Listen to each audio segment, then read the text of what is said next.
प्रिय नेत्री हैना साहब ने कभी ऐसा नहीं बयान दिया जी। वो केवल एक बयान दी थी कि अभी हम न्यूट्रल हैं। उसका वजह था, जिस दौर में आप मीडिया के साथियों ने सवाल किया था वह दौर उनके लिए विषम स्थिति परिस्थिति का दौर था। साहब को गुजरे हुए 2-3 महीना तो कह ही रहे हैं कि आप हैना साहब को या तो डिप्टी सीएम बनाइए, राज्यसभा भेजिए, बाबू ओसामा को जो सो MLC बनाइए। हम लोग केवल ये कह रहे हैं कि सत्ता में हिस्सेदारी दीजिए, अब रूप कौन सा दीजिएगा। ये काफ़ी संख्या है, उनके जानने वाले लोग, उनके चाहने वाले लोग, हिंदू में भी मुसलमान में भी। तो लोकतंत्र में जिनके पास ताकत है, सत्ता उन्हीं के पास। तो शहाबुद्दीन साहब भी अगर राष्ट्रीय जनता दल को सींचने का कार्य किए हैं तो उनके बेटा के लिए अगर हम लोग उस विरासत को संभालने के लिए अगर हम लोग बाबू ओसामा के लिए MLC का मांग कर रहे हैं, बना के वो लोग रखा, दरकिनार करने का प्लेटफॉर्म इसी प्रकार से रखा, तो समय इंतजार करिए, आने वाले समय में उसका खामियाजा होगा। बेहतरीन विभाग है, स्वास्थ्य है, ग्रामीण, बड़ा विभाग है, बड़े आदर के साथ तेज प्रताप यादव जी, बेहतर विभाग, बहन दीदी जो सो राज्यसभा, जो सो पूर्व मुख्यमंत्री जी, जो सो विधान परिषद सदस्य। तो तमाम ये जो सवाल, ये अनबैलेंस जो दिख रहा है ना, इसी को लेकर के सोसाइटी में असमंजस बना हुआ। यहीं पे सवाल आपको बता दें कि जिस तरीके से बिहार की राजनीति की अगर बात करें तो तमाम तरह की चर्चाएं चल रही हैं। कहीं पार्टी के पलटफेर की बातें चल रही हैं, तो कहीं MLC हो या विधायक हो या सांसद हो, अलग अलग तरह की बातें चल रही है कि सांसद दूसरे पार्टी से मिले हुए हैं या BJP से मिले हुए। तमाम तरह की खबर आप मीडिया के माध्यम से या सोशल मीडिया के माध्यम से सुनते होंगे। लेकिन अभी हमारी टीम पहुंची है सीवान जिला में, और सीवान जिला में एक व्यक्ति हैं जो कि सीवान जिला के मुखिया संघ के अध्यक्ष भी हैं, दूसरी बार अध्यक्ष बने हुए हैं। हमेशा बेबाकी से अपना बात रखते हैं चाहे किसी मुद्दा हो। लेकिन ज़्यादातर हैना साहब जो कि पूर्व सांसद डॉक्टर मोहम्मद शहाबुद्दीन साहब की पत्नी हैं, उनका पक्ष हमेशा लेते हुए नजर आते हैं। लेकिन हाल ही में इनका एक बयान आया जो कि हमेशा सुर्खियों में, वो जो बयान है काफ़ी वायरल चल रहा है इस वक्त बिहार में। बता दें कि इनकी मांग है कि हैना साहब को बिहार का डिप्टी CM और उनके जो बेटे हैं ओसामा साहब के MLC बनाया जाए, ये इनकी मांग है। अब ये मांग क्यों कर रहे हैं, इसके तह तक हम जाने की कोशिश करेंगे। आइए इनसे बात करते हैं। स्वागत है आपका सर हमारे चैनल में। बिल्कुल, धन्यवाद। और आपका सवाल है, बड़ा जेन्युइन सवाल है कि किस आधार पर मांग कर रहे हैं। एक ही आधार है कि उनके ताकत है, पूरे बिहार में साहब का बहुत ज़बरदस्त ताकत है, उनके लोगों की काफ़ी संख्या है, उनके जानने वाले लोग, उनके चाहने वाले लोग, हिंदू में भी मुसलमान में भी। तो लोकतंत्र में जिनके पास ताकत है, सत्ता उन्हीं के पास रहता है। अभी बहुमत है, जनता दल, यूनाइटेड राष्ट्रीय जनता दल के लोगों का जब ताकत एक साथ जुड़ा हुआ है, जब बहुमत में है, तभी तो सरकार में है, तभी तो मुख्यमंत्री और उप मुख्यमंत्री के कुर्सी पे। तो कौन सा हम गुनाह कर रहे हैं, मांग भी तो कर रहे हैं ना। क्यों? उनके राष्ट्रीय जनता दल परिवार के हैना साहब सदस्य हैं। हमारे सम्मानित प्रदेश अध्यक्ष महोदय का बयान था, और उनके लोगों की सहभागिता वोट ऑफ परसेंट के रूप में जब देखेंगे तो बिहार में जबरदस्त है। वोट ऑफ परसेंट के जैसे नजरिया से देखेंगे तो क्या गुनाह है? डिप्टी CM का अगर मांग कर रहे हैं हम लोग, तो कौन सा गुनाह कर रहे हैं बता दीजिए जरा।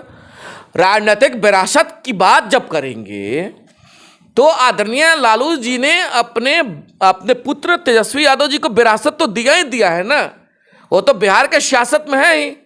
तो शहाबुद्दीन साहब भी अगर राष्ट्रीय जनता दल को सींचने का कार्य किए हैं, तो उनके बेटा के लिए अगर हम लोग उस विरासत को संभालने के लिए अगर हम लोग बाबू ओसामा के लिए MLC का मांग कर रहे हैं, कौन सा गुनाह कर रहे हैं बता दीजिए जरा। कौन नेता, कौन कार्यकर्ता अपने नेता के लिए नहीं मांग करेगा बताइए जरा।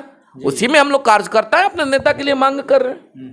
मांग करना तो अपना फंडामेंटल राइट है। नहीं, देखिए, मांग का ये नहीं है कि आप मांग करिए, बिल्कुल आपका अधिकार है, सबका फंडामेंटल ऑफ राइट्स है कि आप मांग कर सकते। लेकिन एक सवाल यहाँ पे निकल कर सामने आता है अजय जी, कि अभी जो ये मांग आपने उठाया है, ये मांग पहले क्यों नहीं आपने किया? नहीं, आप सोशल मीडिया पे देखे होंगे ना कि लोकसभा का जब चुनाव लूज हुआ, तभी से तमाम सभी फॉलोअर्स राज्यसभा की मांग कर रहे थे लोग। आप देखे होंगे ना। हाँ, बिल्कुल, राज्यसभा की बहुत सारा मांग था।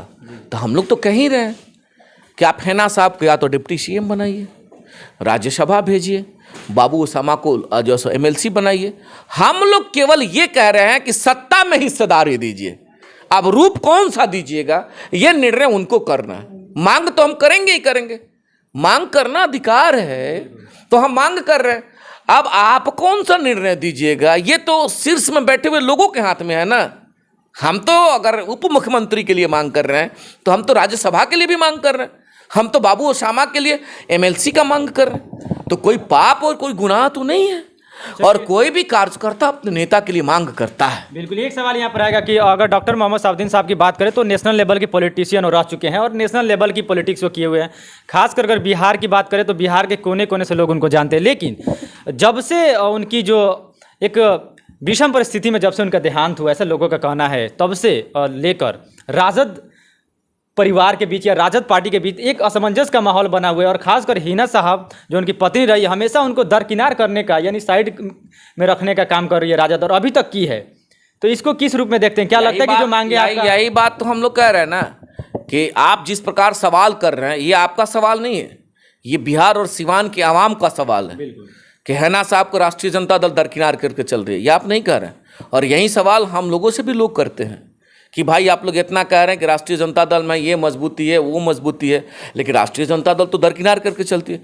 तो हम लोग तो इसीलिए मांग कर रहे हैं ना, और समय आने दीजिए। अगर यही दरकार का ही प्लेटफॉर्म बना के वो लोग रखा, दरकिनार करने का ही प्लेटफॉर्म इसी प्रकार से रखा, तो समय इंतजार करिए, आने वाले समय में उसका खामियाजा उनको भुगतना पड़ेगा। सर, जिस तरीके से आप बयान देते हैं या हमेशा अपने अनुभव को साझा करते हैं, लेकिन एक सवाल निकल कर आता है कि अगर राजद पार्टी में देखा जाए लालू परिवार की, तो कहीं ना कहीं लालू परिवारवाद करता है।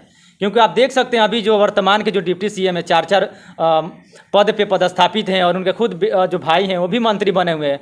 तो ये लोग तो 4-5 सीट तो ये ले लिया है। यही जो बैलेंस नहीं है ना, बिल्कुल, जो आप सवाल कर रहे हैं, ये सवाल बिहार के सभी लोग करते हैं। कौन लोग?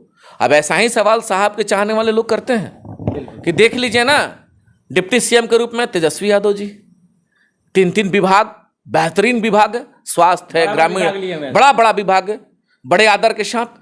तेज प्रताप यादव जी, बेहतर विभाग। बहन दीदी जैसो राज्यसभा, जैसो पूर्व मुख्यमंत्री जी, जैसो विधान परिषद सदस्य। तो तमाम ये जो सवाल, ये अनबैलेंस जो दिख रहा है ना, इसी को लेकर के सोसाइटी में असमंजस बना हुआ, यहीं पे सवाल लोग कर रहे हैं। तो आप जब आप बैलेंस बनाने का तब ना कार्य करिएगा जब इनको ताकत दीजिएगा। आप ताकत दीजिएगा तो बैलेंस दिखेगा। सवाल लोग नहीं करेंगे, ये लोग सवाल करेंगे नहीं भाई, अगर वो अपने विरासत को संभाले हैं तो साहब के भी विरासत के लिए है ना, साहब को ताकत दिए हैं, बाबू शामा को ताकत दिए, तब ना लोग कहेंगे। अभी हिस्सेदारी की आपने बात की, अगर मुस्लिम आबादी अगर मान ले बिहार में तो 22% के करीब है वो लोग, और 14% यादव है सर। इसीलिए तो हम कह रहे हैं कि मजबूत 2 स्तंभ है। हर मीडिया के लोग, हर सिवान और बिहार की आवाम इन चीज़ों पर हर वक्त सवाल करती है कि भाई जिसका जितना अनुपात है उनकी भागीदारी सुनिश्चित क्यों नहीं किया जा रहा है। अगर सुनिश्चित किए रहते तो आज हिना साहब को सत्ता में हिस्सेदारी रहती। और हम लोग यही मांग कर रहे हैं, जिसका जितनी बड़ी संख्या उसकी उतनी बड़ी हिस्सेदारी अब तय करिए, नहीं तय करिएगा बैलेंस नहीं बनेगा, और आने वाले समय में इसका परिणाम गलत होगा। हम लोग यही बात कहना चाहते हैं।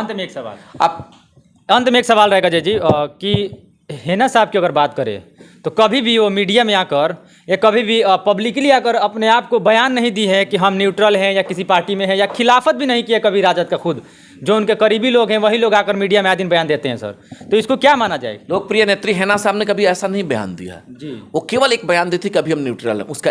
उसका वजह था, जिस दौर में आप मीडिया के साथियों ने सवाल किया था, वह दौर उनके लिए विषम स्थिति परिस्थिति का दौर था। साहब को गुजरे हुए 2-3 महीना ही हुए थे, 2-4-6 महीना ही साहब को गुजरे हुए थे। उस दर्द से उबर नहीं पाई थी। और आप सभी साथियों ने जब सवाल करना शुरू किया तो उन्होंने कहा कि अभी हम न्यूट्रल हैं, और ये जब न्यूट्रल कहा तो कोई बहुत बड़ा ये तो नहीं हुआ। तो आज भी उनका बयान कुछ नहीं है और मजबूत नेता है। अब रहा बात कि आपका सवाल था कि बयान नहीं देते, इंतजार करिए ना, मालिकों के बीच में हर वक्त निकल के जाते रहती हैं। उनका कॉन्सेप्ट जो है स्पष्ट है कि हम अपने मालिकों के बीच में लगे हुए हैं, चूंकि ताकत मालिकों के हाथ में है। बयान की जब बारी आएगी, घोषणा की जब बारी आएगी, अपनी बात रखने की जब बारी आएगी, सोशल मीडिया या प्रिंट मीडिया, इलेक्ट्रॉनिक मीडिया के साथियों के समक्ष, वह जब वक्त आएगा उसके अनुसार हम बयान देंगे।